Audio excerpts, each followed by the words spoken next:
Did you know that before coffee shops, there were already cities in the Philippines that never slept?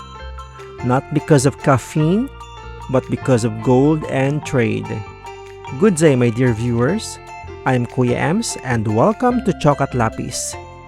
This is Kasaysayan Chronicles, episode 3 of our 3-part series on Precolonial Philippines.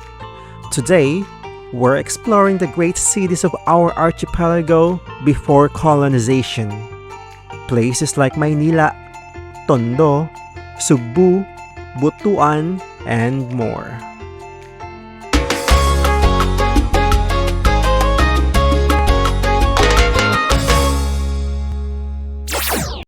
When the Spanish first arrived in our islands, they often described the locals as scattered tribes. But if we zoom out and look through the lens of foreign travelers, we'll see a different story. The Philippines was part of a vast international trade network. Before we were called the Philippines, our cities were active trade centers, exporting gold and pearls, importing silk, porcelain, spices, and weapons from China, India, Arabia, Borneo, and more, governed by leaders with their own legal systems, diplomacy, and codes. They weren't countries in the modern sense, but they were far from primitive. Think of them as city-states or trading kingdoms, like the ancient versions of Singapore or Venice. Side by side, yet politically distinct, that was Maynila and Tondo. Both stood at the mouth of the Pasig River, but each had its own character. Tondo was one of the oldest and most respected polities in Luzon. It was ruled by Lakans like Lakan Dula. It had considerable military power, political alliances, and rich gold industries. It was truly a place with its own golden age. Maynila, meanwhile, emerged as a Muslim port city with close ties to the Sultanate of Brunei.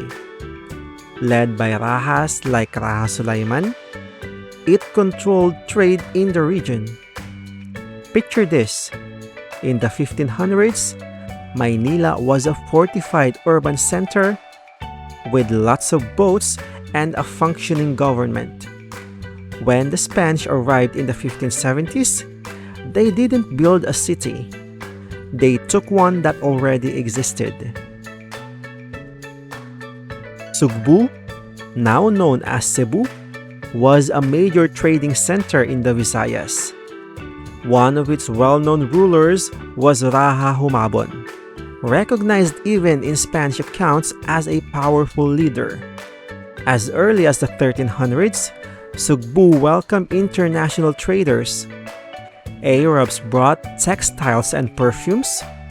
Chinese merchants sold ceramics.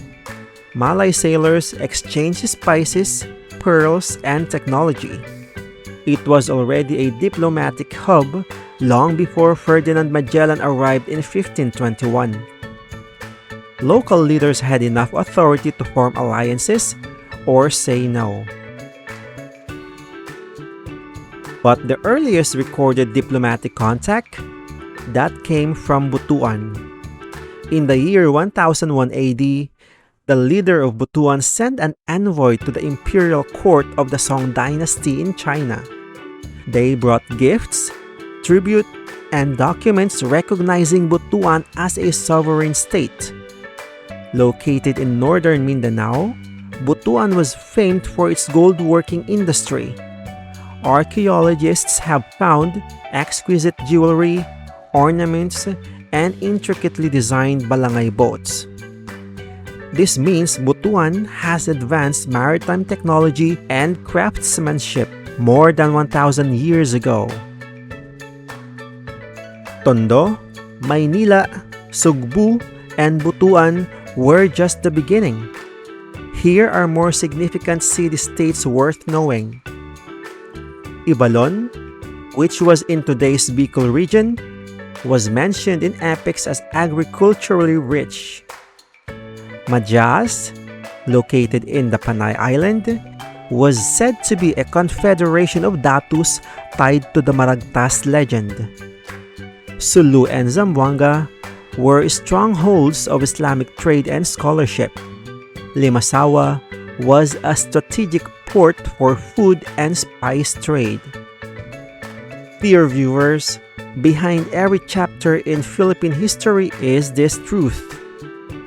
We did not begin from nothing. Our ancestors were not primitive, but organized, connected, and dignified. Before we were ever called Filipinos, we were part of a complex, brilliant world of states, leadership, and culture. If you had fun or learned something new today, don't forget to like, subscribe, and click that bell icon so you never miss out on our fun new episodes. We've got more adventures coming your way. History, science, and math, all with a twist of nerdy fun. I'm Kuya Ems, and I'll see you in the next one.